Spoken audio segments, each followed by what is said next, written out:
Hi,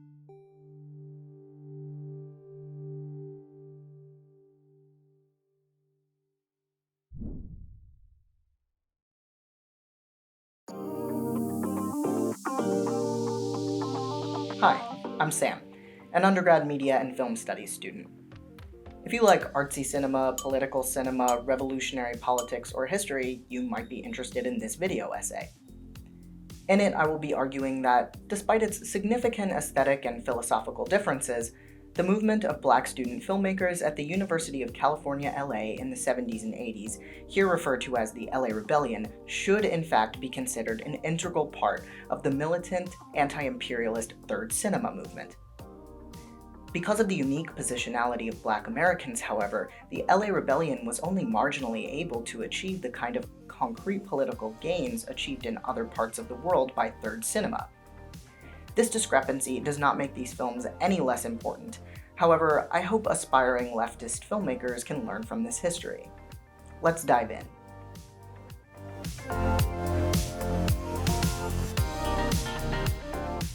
As defined by multiple theorists, but particularly Argentinian filmmakers and revolutionaries Fernando Solanas and Octavio Hitino, Third Cinema is more of a prescriptive political program than an art movement.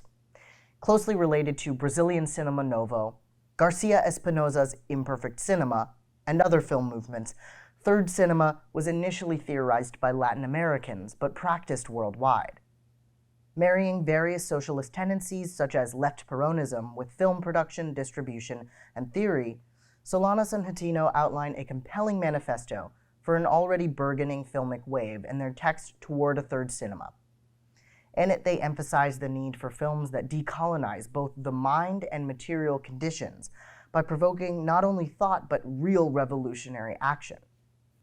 The first element of Third Cinema is its militant stance against the dominant cinema culture of the imperial nations, primarily that of Hollywood. Thus, Solanas and Hitino encourage the breaking of Hollywood-style film language and conventions. However, one cannot simply change culture and call it revolution. What differentiates Third Cinema from its antecedents is that Third Cinema goes further by emphasizing revolutionary praxis. After all, quote, revolutionary cinema is not fundamentally one which illustrates, documents, or passively establishes a situation. Rather, it attempts to intervene, end quote. Solanas and Hitino made a film in 1968 called La Hora de los Hornos, or The Hour of Furnaces, about the political climate in Argentina and the need for socialist revolution. When they hosted clandestine screenings of this film, it was an overtly revolutionary act to simply watch it, because to be a spectator, you were literally risking your life. The counter-revolution could storm in and shoot up the place any minute. Moreover, it was never just a screening. The film served a multifold revolutionary agenda. They, at the very least, always held a debate afterwards, turning every viewer into an active participant. They also frequently supplemented the film showing with other revolutionary arts. Sometimes they would stage a play or read a poem. The film screening served multiple utilitarian functions. First, it was an effective pretext for gathering people in a revolutionary meeting. Second, the strong educational and ideological message of the film engaged with current socio-political realities grounded in class analysis and encouraged viewers to do the same. And most importantly, the attendees are radically transformed from passive viewer to active revolutionary via the screening as an event. So back to the initial question, can we make Third Cinema here in the belly of the beast, in the most imperialist of imperialisms, the settler state of the USA? Solanas, Hitino, Tashome Gabriel, and other Third Cinema theorists would say, yes.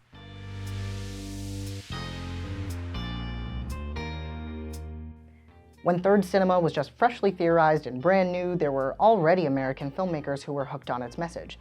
And they were exactly who you might expect to be invested in anti-imperialist cinema, one of the US's own internal colonies. This is a Black film movement through and through. In the 60s, new initiatives like affirmative action finally pushed American universities to recruit more students of color, a mission which became all the more urgent on the West Coast in the wake of the Watts insurrection of '65. Cut to UCLA's first Black faculty member, Clyde Taylor, who was the only Black faculty in the School of Theater, Film, and Television while he was there. In 1970, Clyde Taylor became founding director of a program called Media Urban Crisis, or MUC, which was the new ethno-communications program at the college. This program was, quote, designed to train Black, Chicano, Asian, and Native American students at UCLA to use mass communication technologies to document their own communities and thereby increase understanding of and a sense of cultural participation for marginalized groups, end quote. So, with a new multiracial cohort of students, the MUC program began. However, this first cohort was not integrated into the rest of the school. They had their own funding from a grant from the Ford Foundation and their own equipment. They almost operated outside the school itself, though these students certainly did raise their voices and made themselves heard in the institution. Taylor made sure that the students learned about film and not only film production, forging connections to African filmmakers and bringing them in for lectures. He also created a new course, Film and Social Change. He was very much enthusiastic about using film in a Black liberation context. However, to the students' dismay and anger, Taylor was denied tenure and soon had to leave the school. UCLA then brought in Tashome Gabriel, an acclaimed third world film scholar, to replace Taylor and teach the course, which he did until his death in 2010. The students worked very closely and collaboratively throughout the years, and this collaboration started right away. Students started off with their Project One films and were thrown right into the fray. They worked together across ethnicity, but were, quote, encouraged to work within their minority groups, end quote, in order to authentically make a film which reflects that community. However, that is not to say that the men of color in this group were not reproducing sexism. Especially in the Project One films, there is evidence of some very problematic sexist manifestations of Black power. See The Red Papers, a collection of writings by female Black Panthers about combating sexism and Black nationalist liberation. See also the work of the Third World Women's Alliance for a thoroughly intersectional feminist understanding of imperialist oppression. So even though this group was very invested in liberation, they weren't perfect and still reproduced different axes of oppression like misogyny and homophobia. But the students created diverse works and shared a passion for, quote, elaborating distinct elements of Black culture and exploring the life worlds of Black working class and poor people, end quote. They ranged from more narrative to more experimental, from short to long, from subtle to confrontational, and were of differing aesthetics, pacing, and themes. Despite this diversity, there are certainly many common threads and broad strokes to outline the connections that make these pieces fit in as part of a unique African-American third cinema movement. In Tough Enough, Blaxploitation and the LA Rebellion, Jan Christopher Horak writes, quote, on the one side, a film like Haile Garima's Bush Mama consciously eschewed Hollywood genre narratives, relying instead on third world cinema-style elliptical montages, mixing documentary and fiction, as well as multiple levels of audio with extremely fragmented editing. At the other end of the spectrum, Jama Fanaka's films like MMA and Penitentiary employed the tactics of mainstream cinema to produce Black films as cheaply as possible, but they also critiqued Hollywood's vision of African Americans through self-conscious irony, end quote. Despite their unique strategies and often more narrative and Euro art house-inspired modes than some other militant cinema, these films all operated on a level that critiqued and disrupted American racism, the incarceration and welfare state, control of women's reproductive rights, particularly Black women, American imperialism, etc. What were they fighting against? In the 1960s, Hollywood was facing a crisis of funding. After noticing the great commercial success of films like Melvin Van Peebles' independent production Sweet Sweetback's Badass Song, studios finally decided to pick up features with Black casts and even Black directors. Before this, quote, institutional racism on the part of producers, studios, and craft unions conspired for much of the 1960s to keep African Americans out of the director's chair and away from positions of industry power in general, end quote. The movies that they made brought in huge profits, as evidenced by the excessive reproduction of the blaxploitation formula in numerous sequels, spin-offs, and rip-offs.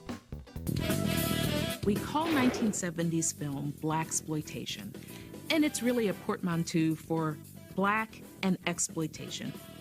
Blacks are on the big screen. Black audiences are really joyful for the inclusion, but the representations are sometimes just not right.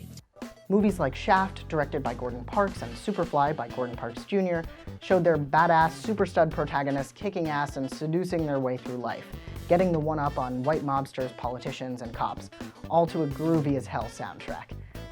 They're criticized for promoting a toxic interpretation of black masculinity, glamorizing drugs and ghetto life, and treating their female characters as sexy props, among other things. Though there were female equivalents in the genre, in the form of franchises like Foxy Brown and Cleopatra Jones, both directed by men, wherein the strong and, of course, sexy black women protagonists get revenge on both oppressive white establishments and also local drug dealers whom they believe are preying on their own communities. If I ever hear of you selling so much as a cough drop, I'm coming down on you so hard. Though these movies were widely enjoyed, there was also a lot of backlash. There was a big opposition effort headed by groups like People United to Serve Humanity, Congress of Racial Equality, and the NAACP. Increased inclusion and compensation of creative black filmmakers in the industry is a positive consequence of the blaxploitation cycle. Yet it is clear that whites were capitalizing on the sensational images and stereotypes that these movies were making. It seems likely that, quote, black directors in particular were considered by the studios to be insurance policies or guarantees against accusations of stereotyping and exploiting, end quote. Though in reality, they were obviously not immune from criticism from the black community. So are the LA Rebellion filmmakers really part of third cinema?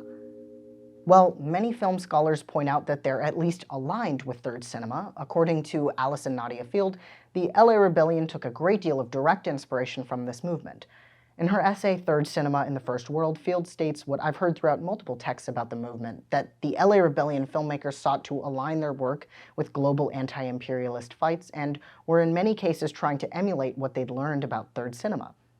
It's interesting, though unsurprising, that the filmmakers espoused such global solidarity with anti-imperial struggles, given the often hyper-localized nature of these works. In the words of Alessandra Rango, quote, "The LA Rebellion produced a cinema profoundly engaged with its local community. In other words, a cinema that finds elsewhere the artistic tools to articulate something very specific and tragically neglected about the over here." End quote. Even though there were students in that program from all over the country and even abroad, some of them were from LA, and much of the work produced is very grounded in the spatio-temporality of LA in the late 60s through the 80s. There's something about the texture of these films, their rhythm and language, which is deeply culturally specific, from lingering shots of urban landscapes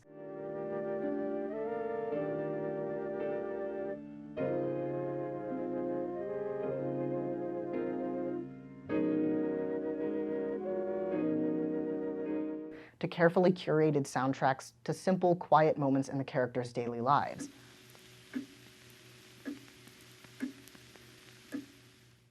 Field points out that the students sought to, quote, inform an approach to domestic concerns with local issues presented as part of a larger international struggle against systemic oppression, end quote.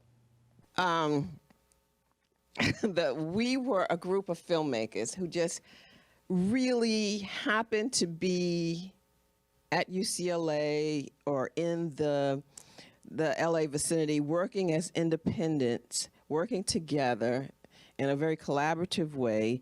And we were, of course, the product of our times, and the times where we had all, I guess, come out of there were riots in the mid-60s in Harlem for me, and there were riots in Los Angeles in the late 60s. And so we were all politicized. This simultaneous alignment with global alternative and political cinema movements and tender care given to local people and situations can be seen in works such as Bush Mama, Haile Gerima, 1979, which depicts a black woman, a mother in South Central LA, coming into her own political consciousness after the incarceration of her partner TC.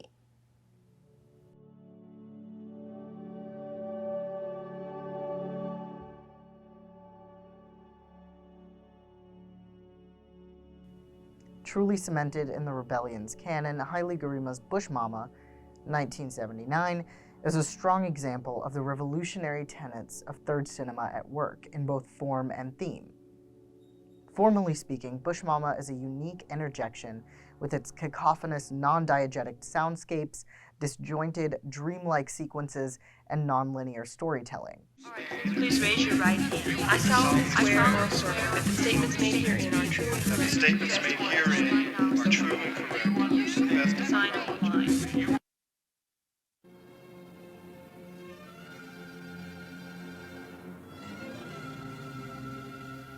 Haile Gerima uses such rebellious filmic techniques to tell a vivid story about the interactions of systems of oppression and paths towards resistance, using the political radicalization of the character Dorothy as a conduit for the viewer. The non-linear storytelling in Bush Mama is one obvious example of defying convention. This aspect of the film serves multiple purposes. One, the nonlinear time opposes conventional Western fiction narratives, instead placing power in the African diaspora's traditions. Two, it calls attention to the filmmaking process, introducing a meta-narrative aspect. Three, it emphasizes the arbitrary, strange, disruptive inevitability of oppression. Further, the incongruous cuts in the movie insert the viewer into the film in a deeper way by making them think about the filmmaking process and the significance of that choice. You're drawn in to make your own connections between the shots and thus reminded of your own revolutionary agency. Moreover, certain cuts and montages serve to jar the viewer and evoke the metaphor of a violent and illogical oppression. Perhaps the most jarring cut comes at 19 minutes and 30 seconds when the scene goes from TC leaving for a job interview to being escorted into a prison cell. TC, you better hurry up! I'm coming, baby, I'm coming. I know it's time for that bus to come, TC. Hurry up. I'm going, baby, I'm going. Okay, see you later, baby, all right? Good luck. All right, baby, take care now, yeah? All right. All right. Wait, just close the door.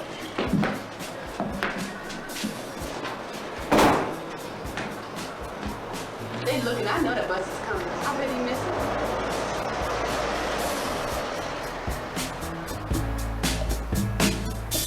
Another walk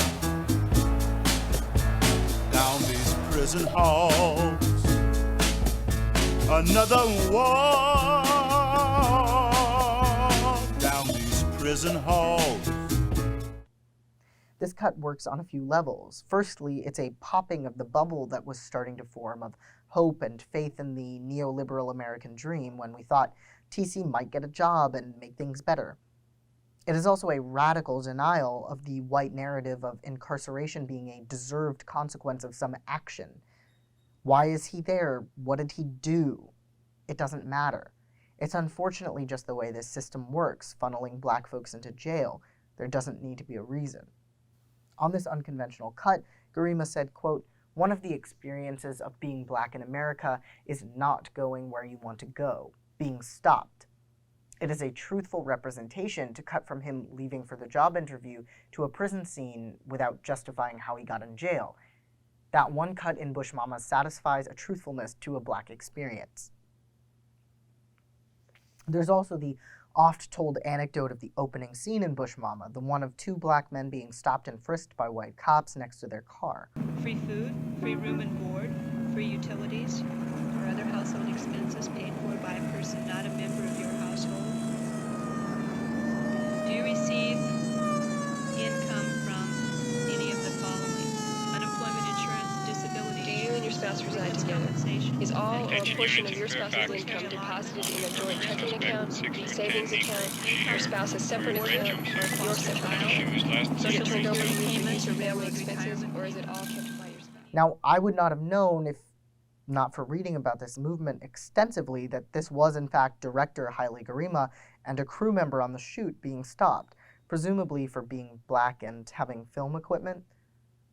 I don't know if everyone who saw this film was privy to this information when it was released back in the day, nor does it really matter. However, this scene is a deeply ironic and perfect encapsulation of the absurd and evil policing of black people in LA that they were talking about in this film.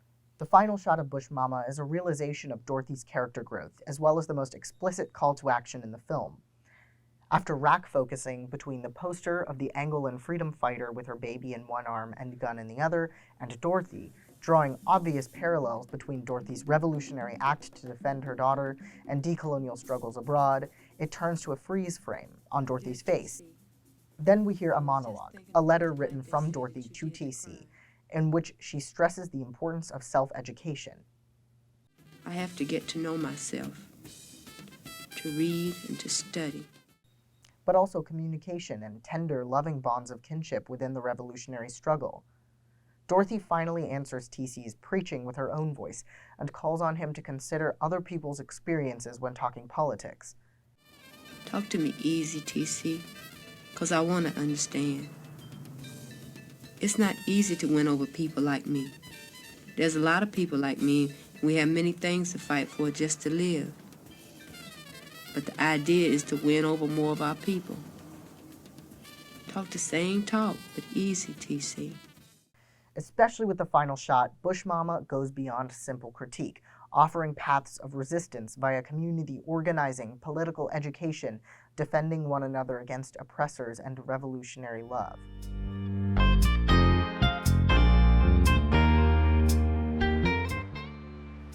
Distributional critique.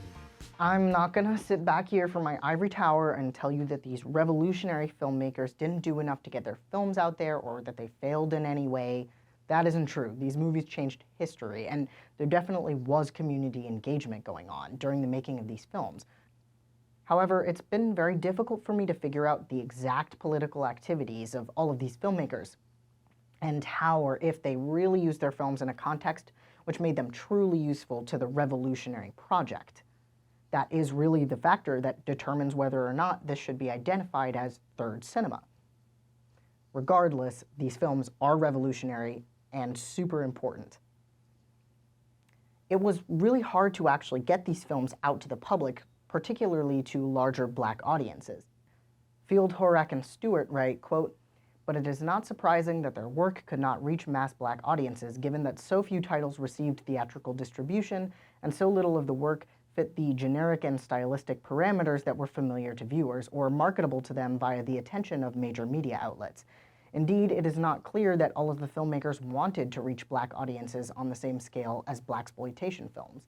Instead, because these artists also crafted individual voices in auteurist terms, their films received the most initial critical attention outside the orbit of the Los Angeles-based film industry from academics and film community at large in Europe and other places far from LA." End quote. Ultimately, there are many reasons why the LA Rebellion folks did not necessarily widely disseminate their films or create a lasting platform for indie Black cinema, though of course there are always thriving Black artists creating wonderful indie films like multimedia artist Colleen Smith, who exhibits her work in galleries across the country today. However, decades later, after these films have had a chance to permeate film studies and even get a tiny taste of mainstream recognition, I do think that there are long resonating successes. I would like to acknowledge the countless hours of hard work done by the academics and alums of this movement to preserve the films and get them out there into the world. In 2011, for this massive LA Rebellion retrospective, a group of passionate folks put together a book, the primary reference text for this essay, a website, a series of interviews, restored the films, and toured these films around the country. Though the revolutionary messages seem to have been dulled a bit by the grindstone of academia, I think that perhaps this second life is the closest thing these films ever got to third cinema distribution. Alessandra Rango discusses the methodology of touring these films, particularly in the South, emphasizing the context of their viewing. She says that because the LA Rebellion, quote, demands a collectivity at the point of reception, end quote, the group tried their best to not only deliver the films, but to provide context for them and make sure that audiences were able to engage and process them. Speaking on the Atlanta leg of the tour, Rango writes, quote, "We mapped out environments that we believed should be exposed to this type of cinema and created teach-ins to educate various Atlanta communities, bringing the filmmakers to places as diverse as the Fine Art Gallery and the Feminist Bookstore, the Community Arts Center, and the corporate world. We facilitated post-screening conversations to foster context between filmmakers and audiences and to let the works reverberate as we discussed them informally." End quote. This recent archival effort has been instrumental in bringing some of this work a little further into the light. This kind of thing is what we need to do more of. With third cinema films, we really need to make that effort to implement third cinema viewing and distribution practices. Some things that I think might be helpful in realizing the revolutionary goals of these movies. 1. Creating a real formal collective rooted in decolonial socialist politics to facilitate production and distribution of such films. Unlike the informal collective of the rebellion, this would be a political group structured with mass-line vanguardist strategies in mind. 2. Making these movies more readily available. I think they should be free online with an optional donation that goes to both the filmmaker and the collective who's hosting the streaming. 3. Promoting these as revolutionary literature akin to pamphlets, speeches, and other radicalizing methods. Distributing them to specific organizations, political orgs, mutual aid groups, community centers, arts nonprofits, etc. That's just my 2 cents. I love these movies, and I want them to be seen. And I hope I've inspired you to give them a try. There's a huge range of tastes to choose from, and I'll put my own recommendations in the description so you can check them out on your own. Thank you so much for watching. If you did watch this all the way through, I'm incredibly impressed.